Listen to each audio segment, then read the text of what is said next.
to Non-Techies podcast. I'm your host, tech entrepreneur, executive coach, and Chicago Booth MBA, Sophia Matveeva. My aim here is to help you have a great career in the digital age. In a time when even your coffee shop has an app, you simply have to speak tech. On this podcast, I share core technology concepts, help you relate them to business outcomes, and most importantly, share practical advice on what you can do to become a digital leader today. If you want to have a great career in the digital age, this podcast is for you. Hello, smart people. How are you today? I've been feeling quite proud of myself this week because I have confirmed a super clever guest speaker for my January event, Design 2024, to be your best year yet. You'll hear more from her in upcoming episodes, but I'll tell you today that she's a very successful and innovative designer. Long-time listeners will know that design is a fundamental part of successful tech products, and it is also now becoming part of corporate strategy, as you will learn from today's episode. I've used design thinking for product development, content creation, and even to make life decisions. But I was not taught design thinking in the corporate world or at business school because its emergence out of the world of product making is fairly recent. Unless you work in a super innovative company that takes time to train its people, like Logitech, you probably don't have a grasp of it either. Well, the good news for you is that you're going to get a case study today about how a $2 billion company quadrupled its profits in just 3 years using design thinking. So you're going to learn this core skill set in this short episode. Have I got your attention now? I created this episode because I do not want you to think that design thinking is just some sort of nice to have fluffy skill. If you want to have cash, if you want to be a super successful leader, you need to know what design thinking is and how to apply it. This is also why I've created the aforementioned January workshop on Design 2024 to be your best year yet. I'm going to tell you about this workshop at the end of this episode so you can decide whether it's right for you. And if you do decide it's right for you, then you can join with early bird pricing. And now, let me tell you a story. There once was a boring company called Logitech that made electronics accessories, and you might have had a Logitech mouse or one of their bulky old keyboards. And I've still got a Logitech webcam somewhere, and I bet you if I dug it out of that box in that random cupboard, I bet you it still works. And the fact that it probably still works is a testament to Logitech's engineering prowess. They made genuinely durable products at an accessible price point. And this is good. This is genuinely good, but it is not sexy. And you know what is sexy? Apple. Before Apple invented the iPhone in 2007, Logitech was a happy computer peripherals manufacturer, which depended on the home desktop market. That's why you needed a webcam and you needed a mouse or a keyboard. And to be honest, with the exception of webcams, you still need those things today. But what happened is that the iPhone and the iPad became really popular basically after about 2008. And this meant that PC desktop sales were dropping and dropping. And this drop had a knock-on effect on Logitech's performance because it was so tied to the desktop market. So Logitech's revenue dropped 10% between 2009 and 2010. And as the market and consumer behavior were changing, basically because life was transitioning from the smartphone to the desktop, the only way for Logitech was down. Because think about it from the consumer point of view. Apple showed us that electronics could be sexy. They also put all this power in our pocket. And this revolution should not be underestimated because now there are so many Apple products everywhere. It's a huge brand and the company now has a $3 trillion market cap. It is hard to remember a world before it. But honestly, it wasn't actually that long ago that people, myself included, saw computers and electronics as bulky things that we had to use for work and not things that gave us joy in and of themselves. Tech companies like Microsoft and Logitech focused on giving us things that worked, so things that we needed, but they didn't really care much about how they made us feel or how they looked. And Bill Gates and Steve Jobs actually had a feud about this because they saw the world so differently, and Walter Isaacson writes about that in his book on Steve Jobs. When Apple created beautiful products with glamorous advertising campaigns, and Steve Jobs basically became this massive celebrity, Apple really shifted our mindset. It showed us what happens when design is at the core of a company's soul. People really wanted Apple products, and, we still do. So, when all of this glamour and excitement and emotion is happening, what happens to our ugly duckling friend Logitech? Well, like Khloe Kardashian, Logitech had to have a glow up. The Logitech board decided to hire a new CEO, and they hired this guy called Darrell Bracken. And he changed the entire ethos of the company from an engineering-led company to a design-led company.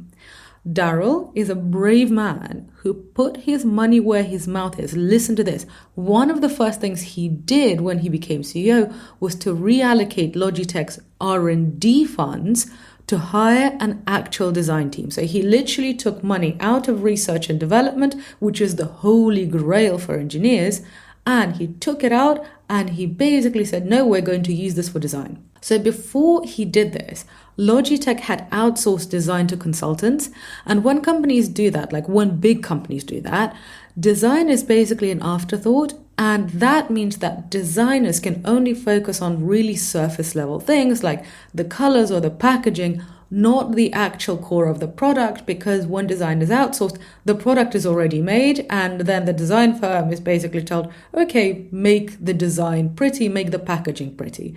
So they're really limited in what they can do.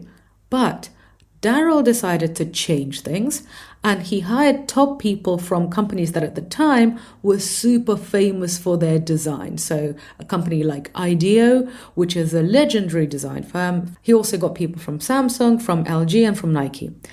And Darrell's most important design hire was this guy called Alistair Curtis. Alistair had previously worked at Nokia. And remember, back in the olden days when Nokia phones were super cool, and that was like the early noughties, basically when Beyonce was still part of Destiny's Child, Alistair Curtis was the guy behind those designs. So he was legendary. But listen, this is great. But the fact is, anybody can hire people if you pay them a fortune. That is not enough to make them succeed, although, it's a good start. So to make them succeed, Darrell had to institute design thinking into the entire company. So what does that look like in practice? Well, I'm about to tell you. Darrell and Alistair, so the CEO and the new design lead, they asked this question about every Logitech product or service. And the question was, who is the human behind it? So let me repeat that. The question about everything was, who is the human behind this product? Who is the human behind the service? This meant that Logitech wasn't just thinking about the functionality of the product. They began thinking about how to connect with the human on an emotional level, to understand that human. Because great design is about making things that customers love. And what is love? Love is an emotion. In order to understand what your customers feel, you have to talk to them. You have to understand them. You have to be with them. You kind of have to become an anthropologist. Actually, a lot of designers have backgrounds in anthropology or psychology. And good design and good design research is a very hands-on approach. Design-led companies focus on the customer first, and then they build the strategy around it. This then affects their marketing strategy, their sales, and also it affects what they look for when they hire.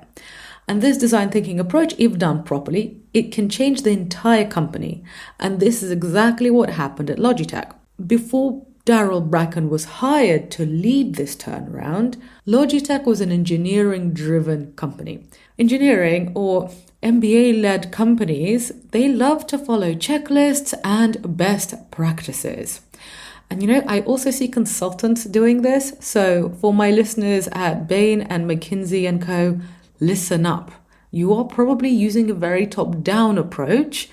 And yes, that has its benefit, but let's add design thinking to it. And design thinking is a bottom-up approach. And as you'll see from this episode, design thinking, using design thinking properly, can literally generate billions of dollars in value. So let's do this. For Logitech, the engineering-led approach meant that the question that they really asked was, how can we create a product that achieves our goals and benchmarks? Instead of asking, how can we create a product that satisfies the needs of the customer?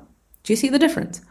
One is focused on the company's goals and the other one is focused on the user's goals. And just think about your friends or relationships. Who would you rather spend time with? Somebody who's really focused on their own goals or somebody who is focused on you? Come on, let's be real about this. We want relationships with people, with companies, with products where they are interested in us. This is why design thinking is literally useful for everything. Anyway, let's get back to Darrell and his adventures at Logitech. Darrell thought that one of the main failings of an engineering-led approach to making products is focusing too much on features and creating new innovations, which basically results in a product that does lots and lots of things, but isn't known for one thing in particular. It's basically like a Swiss Army knife, a jack of all trades, and therefore a master of none. And according to design thinking, products need to accomplish one major goal. Basically, it's a one big idea, and then to accomplish that one major goal perfectly. And think about a time when you were falling in love. When you were falling in love, you did not think, oh my God, this person, they can cook, they can clean, they're good at fixing broken taps at home, and they know how to train a puppy. All of these features may have added to the person's allure, but that's not why you were drawn to them. In fact, I would bet that there have been people that you wish you had fallen in love with because they had more features. But instead, you went off and you pursued something that seemed far less rational but desirable. There was one thing about that person that just drew you over and over and you kept on coming back. So my point is, lots of features do not build desire. Let's apply this analogy to successful products and successful companies. Does Apple promise to do everything for you? No. But the limited number of things it does is spectacular. So that's why you're drawn to it. And there is a good article on Logitech's design-led transformation in Fast Company, which I've linked in the show notes. And in this article, it says that Logitech was notorious for releasing new products simply to release them, designing products to price points rather than consumer needs or tastes. Alistair Curtis's job, and that's the guy who was the design lead, his job was essentially to inject a design sensibility into a company renowned for $15 dishwater grey mice. A hard task, but they succeeded. Their strategy paid off, and Logitech had quadrupled its profits and multiplied its stock value by a factor of 5 in just 3 years. So literally, after 3 years of making these changes, they had made a lot more money, both in terms of profits and in terms of returns to shareholders. This is a really quick turnaround, and this is why it is a brilliant case study. Also, because Logitech got so close to their customers as a design-led company, they could predict trends much better because that's what happens when you speak to people. So Logitech saw that actually customers weren't that interested in PC peripherals like computer mice anymore. Yes, we need them, but that could no longer be the holy grail. So they saw new trends and they made bets to start making mobile speakers and gaming accessories. So the Logitech team, the new design-led team, they consciously shrunk their flagship products from 75% of the product mix to 49% of the product mix, which is actually quite a lot. And they made more money. So they changed their product mix and they made more money. So I just told you about the first 3 years. So after they made these changes, they basically had huge results. So for people who are working on turnarounds right now, this is a really good case study. But you might think, okay, and then what happened after that? Well, my dear smart listener, these results just got better and better. Darrell was Logitech's CEO for 10 years, and under his leadership, Logitech expanded into more than 20 new product categories. They more than doubled revenue, and they achieved a 10-fold increase in market capitalization. So basically, everybody's happy. The board is happy, the employees are getting paid more, and the investors are making 10 times more money. This is really, really impressive, and that's why lots of companies wanted to poach Darrell, the CEO, and now somebody has succeeded. So he has been poached by VF Group, a company that owns brands like Vans, the North Face, Timberland, and Supreme. Because literally, if you achieve a tenfold increase in market capitalization, then every board is going to want you. So, my dear smart listener, have I convinced you that design thinking is a useful skill yet?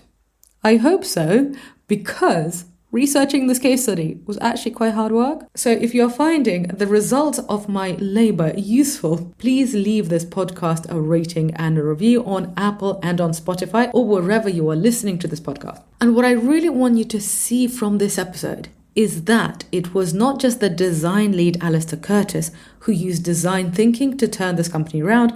I mean, of course he did. He is literally a trained and renowned designer. This is what he was going to do. But listen to this. Who hired him in the first place? It was the CEO, Darrell Bracken. In fact, Darrell is now one of the most famous business leaders who talks about design thinking. And he's a CEO, he's not a designer. And here is a quote that I really like from an interview that he gave on the Storied Future podcast. He said, "The next great CEOs will be designers. Whether they officially trained in it or not, they'll think that way because design is an iterative process aimed at imagining a future state and delivering it through new technologies and existing technologies." Isn't that awesome? I really love that quote. So my question to you is, do you want to be the next great CEO? Or do you want to work with the next great CEO? Well, if the answer is yes, then learn design thinking no matter what your background is. Darrell Bracken started his career as an accountant at Arthur Andersen, and then he got his MBA at Harvard. He did not have the path of a super creative guy. He was not in advertising. He was not an artist. He was an accountant. And yet, when he discovered design thinking, he began to believe that this is a methodology that could be used in company management throughout the entire organization. And his result proved that he was right. This is why if you want to be a successful business leader in the digital age, you need to learn design thinking skills and apply them to whatever you are working on. So, my dear smart person, if you are an ambitious professional, then the Design 2024 to be your best year yet workshop is perfect for you. If you're not that ambitious and you're just quite happy to get along, that is also fine, but this is not the right workshop for you. If you do want great career results, then carry on listening. I'll tell you about this workshop. So this workshop will take place on the 28th of January 2024, and it will be a perfect kickstart to a productive year.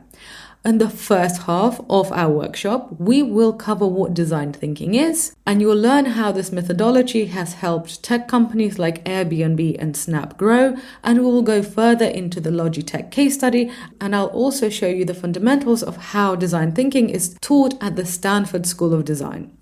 In the second part of the workshop, we will take the design thinking principles you learned in the first half and then apply them to build a realistic and ambitious 2024 plan. And I think of this workshop as a 2-in-1 situation because you'll get a core skill set that you need for the digital age. That's the core skill set that Darrell Bracken used at Logitech.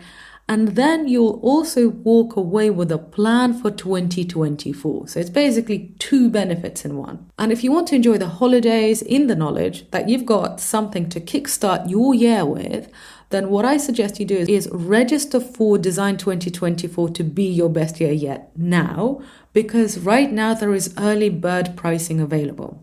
Then you can save some money and you can just put it in your calendar and then, go and be totally irresponsible and enjoy yourself over the holidays.